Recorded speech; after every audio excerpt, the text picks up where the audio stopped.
ಬಿಸಿ ಬಿಸಿ ಶೇಂಗಾ ಹೋಳ್ಗಿ ತುಪ್ಪ ಹಾಕೊಂಡು ತಿಂತಾ ಇರಿ, ಮಜಾ ಮಾಡಿ. ಹ್ಯಾಪಿ ಸಂಕ್ರಾಂತಿ.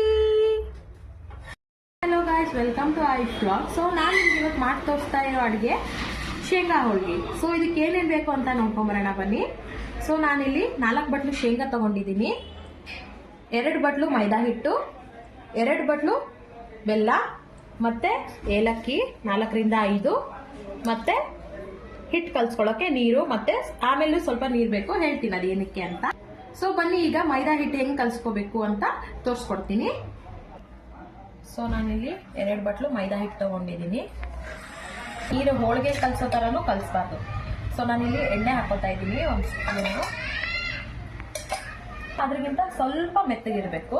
ಚಪಾತಿ ಹಿಟ್ಟೆಲ್ಲ ಕಲಿಸ್ತೀವಲ್ಲ, ಸೊ ಆ ರೀತಿ ಇರಬೇಕು, ಸ್ವಲ್ಪ ಮೆತ್ತಗಷ್ಟೇನೆ. ತುಂಬಾ ಮೆತ್ತಗೆ ಕಲ್ಸಕ್ ಹೋಗ್ಬೇಡಿ, ಯಾಕಂದ್ರೆ ಇದು ಡ್ರೈ ಇಂಗ್ರೀಡಿಯೆಂಟ್ ಇರುತ್ತೆ. ಸೊ ನಾವು ಅದನ್ನ ಫಿಲ್ಲಿಂಗ್ ಹಾಕ್ಬೇಕಾದ್ರೆ ಎಲ್ಲ ಒಡೆದೋಗ್ಬಿಡತ್ತೆ. ಸೊ ಅದಕ್ಕೆ ಇದನ್ನ ಕೈಯಿಂದ ನೀಟಾಗಿ ಕಲ್ಸ್ಕೋಬೇಕು. ಈಗ ನೋಡ್ತಾ ಇದೀರಲ್ಲ, ಹಿಟ್ಟು ಈ ಅದಕ್ಕೆ ಕಲ್ಸ್ಕೋಬೇಕು. ಆಮೇಲೆ ಸ್ವಲ್ಪ ಎಣ್ಣೆ ಹಚ್ಬಿಟ್ಟು ರೆಸ್ಟಿಗೆ ಇಡ್ತೀನಿ. ಅಷ್ಟರೊಳಗಡೆ ಹೂರ್ಣ ಪೀನಟ್ದು ಫಿಲ್ಲಿಂಗ್ ಹೆಂಗೆ ಮಾಡೋದು ಅಂತ ತೋರಿಸ್ಕೊಡ್ತೀನಿ ಬನ್ನಿ. ಸೊ ಈಗ ಇದಕ್ಕೆ 2 ಕಪ್ ಶೇಂಗಾ ಹಾಕೋತಾ ಇದ್ದೀನಿ. 2 ರೌಂಡ್ ಮಾಡ್ತಾ ಇದ್ದೀನಿ ನಾನು. 1 ಕಪ್ ಬೆಲ್ಲ, 2 ಏಲಕ್ಕಿ ಹಾಕ್ತಾ ಇದ್ದೀನಿ. ಇದಕ್ಕೀಗ ಮಿಕ್ಸಿ ಹಾಕೊಂಡು ಬರ್ತೀನಿ ಬೇಕು. ಸೊ ನೋಡಿ, ನಾನೀಗ ಇದನ್ನ ಗ್ರೈಂಡ್ ಮಾಡ್ಕೊಂಡು ಬಂದಿದ್ದೀನಿ. ಸೊ ಸ್ವಲ್ಪ ತರಿಯಾಗಿರ್ಬೇಕು, ಸಿಗ್ಬೇಕು ಬಾಯಿಗೆ, ಕ್ರಂಚಿ ಆಗಿರುತ್ತೆ ತಿನ್ಬೇಕಾದ್ರೆ. ಸೊ ಆಮೇಲೆ ಇದನ್ನ ಕೈಯಿಂದನೇ ಈ ತರ ಹೊಡ್ಕೊಳ್ಳಿ. ಸೊ ಮಿಕ್ಸಿಲಿ ಹಾಕಿರ್ತೀವಲ್ವಾ, ಸೊ ಈ ತರ ಗಟ್ಟಿ ಆಗಿರುತ್ತೆ, ಇದನ್ನ ಈ ತರ ಕೈಯಿಂದ ಹೊಡ್ಕೊಳ್ಳಿ. ಸೊ ಇದನ್ನ just like 2 to 4 spoons of ಕುದಿಯೋ ನೀರು ಹಾಕ್ಬಿಟ್ಟು ಕಲ್ಸ್ಬೇಕಷ್ಟೇ. ಸೊ ಬನ್ನಿ ಈಗ ಅದನ್ನ ಹೆಂಗ್ ಕಲ್ಸ್ಬೇಕು, ಯಾವ ಹದ, ಫುಲ್ಲು ನೀರಾಗಿ ಕಲ್ಸಕ್ ಹೋಗ್ಬೇಡಿ. ಸೊ ಈಗ ನಾನು ಕುದಿಯಕ್ಕೆ ನೀರು ಇಡ್ತಾ ಇದ್ದೀನಿ. ಮಾಡಿ ಸೊ ನೋಡಿ, ಹಿಂಗೆ ತಗೊಂಡು ಹಿಂಗೆ ಕಟ್ಟಿದ್ರೆ ಉಂಡೆ ಬರ್ತಾ ಇದೆ, ಬಟ್ ಇಷ್ಟು ಗಟ್ಟಿ ಇದೆ. ಸೊ ನಾನು ಇದಕ್ಕೆ ಜಸ್ಟ್ 2 to 4 ಸ್ಪೂನ್ಸ್ ಅಷ್ಟೇನೆ ಹಾಕ್ತಾ ಇದ್ದೀನಿ ನೀರು. ಅದು ತುಂಬಾ ನೀರು ಹಾಕ್ಬೇಡಿ, ಯಾಕಂದ್ರೆ ಇದೇ ಮೇನ್ ಸ್ಟೆಪ್. ತುಂಬಾ ನೀರು ಹಾಕ್ಬಿಟ್ರೆ ಫುಲ್ಲು ಮೆತ್ತಗಾಗ್ಬಿಡುತ್ತೆ. ಸೊ ಫುಲ್ ಮೆತ್ತಗಾದ್ರೆ ಒಂದು ಸ್ವಲ್ಪ ಪುಟಾಣಿ ಹಿಟ್ಟು ಹಾಕೊಂಡು ಕಲ್ಸ್ಕೋಬಹುದು ನೀವು, ತುಂಬಾ ನೀರಾದ್ರೆ ಮಾತ್ರ. ಸೊ ಅದಕ್ಕೆ ಹೇಳ್ತಾ ಇದ್ದೀನಿ, ನೀರು ನೋಡ್ಬಿಟ್ಟು ಕಲಸಿ. 1 ಸ್ಪೂನ್ ಹಾಕಿ ಕಲ್ಸ್ಕೊಂಡು ಸ್ಟಾಪ್ ಮಾಡಿ, ಮತ್ತೆ ಬೇಕಂದ್ರೆ ಹಾಕೊಳ್ಳಿ ಅಷ್ಟೇ. ಸೊ ನೋಡಿ ಈಗ ನಾನು ಹೆಂಗೆ ಕಲಿಸ್ತೀನಿ ಅಂತ. ನೀರು ಇವಾಗ ಈ ತರ ಗುಳ್ಳೆ ಗುಳ್ಳೆ ಬಂದಿದೆ. ಸೊ ಈಗ ಇದನ್ನ ನಾನು ಫ್ಲೇಮ್ ಆಫ್ ಮಾಡ್ತಾ ಇದ್ದೀನಿ. ಇದಕ್ಕೆ ಈ ತರ ಸ್ವಲ್ಪ ಹಾಕೋತಾ ಇದ್ದೀನಿ, ಭಾಳ ಹಾಕ್ಬೇಡಿ, ಯಾಕಂದ್ರೆ ಅದ್ರಲ್ಲಿ ಬೆಲ್ಲ ಇರೋದ್ರಿಂದ ನೀರು ಬಿಟ್ಕೊಳ್ಳುತ್ತೆ. ಸೊ ನೋಡಿ ನೋಡಿ ಕಲ್ಸ್ಕೊಳ್ಳಿ. ಈ ಸ್ಟೆಪ್ಪೆ ನೋಡಿ, ಇಲ್ಲಿ ನೋಡಿ, ಸ್ವಲ್ಪ ಹಾಕಿದ್ರೇನೆ ಎಷ್ಟಾಗತ್ತೆ ಇದು, ನೋಡಿದ್ರಾ? ನೋಡಿ ನಾನು ಹಾಕಿರೋದು 1 ಸ್ಪೂನು. ಈ ತರ ಆಯ್ತಾಗ್ಲೆ 1 ಸ್ಪೂನ್ ಹಾಕ್ತಾ ಇದ್ದೀನಿ ನೀರು.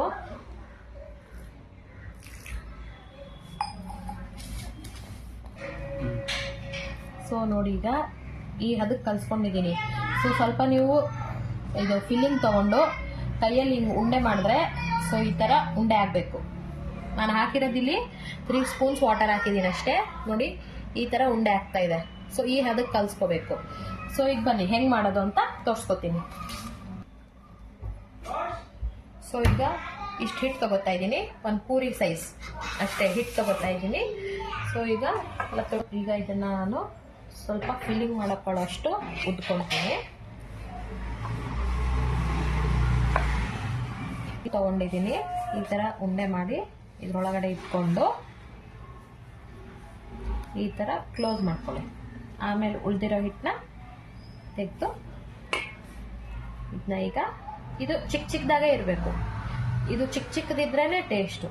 ಆಮೇಲೆ ಇದಕ್ಕೆ ನಾವು ಎಣ್ಣೆ ಉಪಯೋಗಿಸಲ್ಲ, ಯಾಕಂದ್ರೆ ಶೇಂಗಾದೆಲ್ಲ ಆಲ್ರೆಡಿ ಎಣ್ಣೆ ಇರೋದ್ರಿಂದ ನಾವು ಇದಕ್ಕೆ ಎಣ್ಣೆ ಉಪಯೋಗಿಸಲ್ಲ. ಚಿಕ್ಕದಾಗಿ ಮಾಡ್ಕೊಳ್ಳಿ, ಚೆನ್ನಾಗಿ ಬರುತ್ತೆ. ಚಿಕ್ಕದೊಂದು ಪೂರಿ ಸೈಜ್ ಅಷ್ಟೇ. ನೋಡಿ ಮಾಡ್ತಾ ಇದ್ದೀರಲ್ಲ,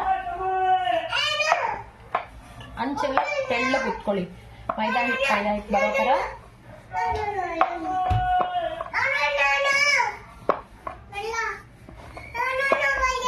ಈಗ ಹಂಚ್ ಮೇಲೆ ಹಾಕೊಂಡಿದ್ದೀನಿ. ಸೊ ಇದು ದಪ್ಪನಾಗೆ ಇರಬೇಕು. ಈಗ ನಾನು ಇದನ್ನ ತಿರುಗಿಸಾಕ್ತಾ ಇದ್ದೀನಿ. ಎಣ್ಣೆ ಗಿಣ್ಣೆ ಏನು ಉಪಯೋಗಿಸ್ತಿಲ್ಲ ನಾವು. ಎರಡು ಕಡೆನೂ ಚೆನ್ನಾಗಿ ಬೆನ್ಸ್ಕೊಂಡ್ರೆ ನೀವು 1 ತಿಂಗಳ ತನಕ ಇಟ್ಕೊಂಡು ತಿನ್ಬೋದು. ಇದಕ್ಕೆ ಎಣ್ಣೆ ಏನು ಉಪಯೋಗಿಸಿಲ್ಲ ನೋಡಿ ಹೆಂಗಿದೆ. ಸೊ ನೀವು ಟ್ರೈ ಮಾಡಿ, ಹೆಂಗ್ ಬಂತು ಅಂತ ಕಮೆಂಟ್ ಮೂಲಕ ತಿಳಿಸ್ಕೊಡಿ. Thank you.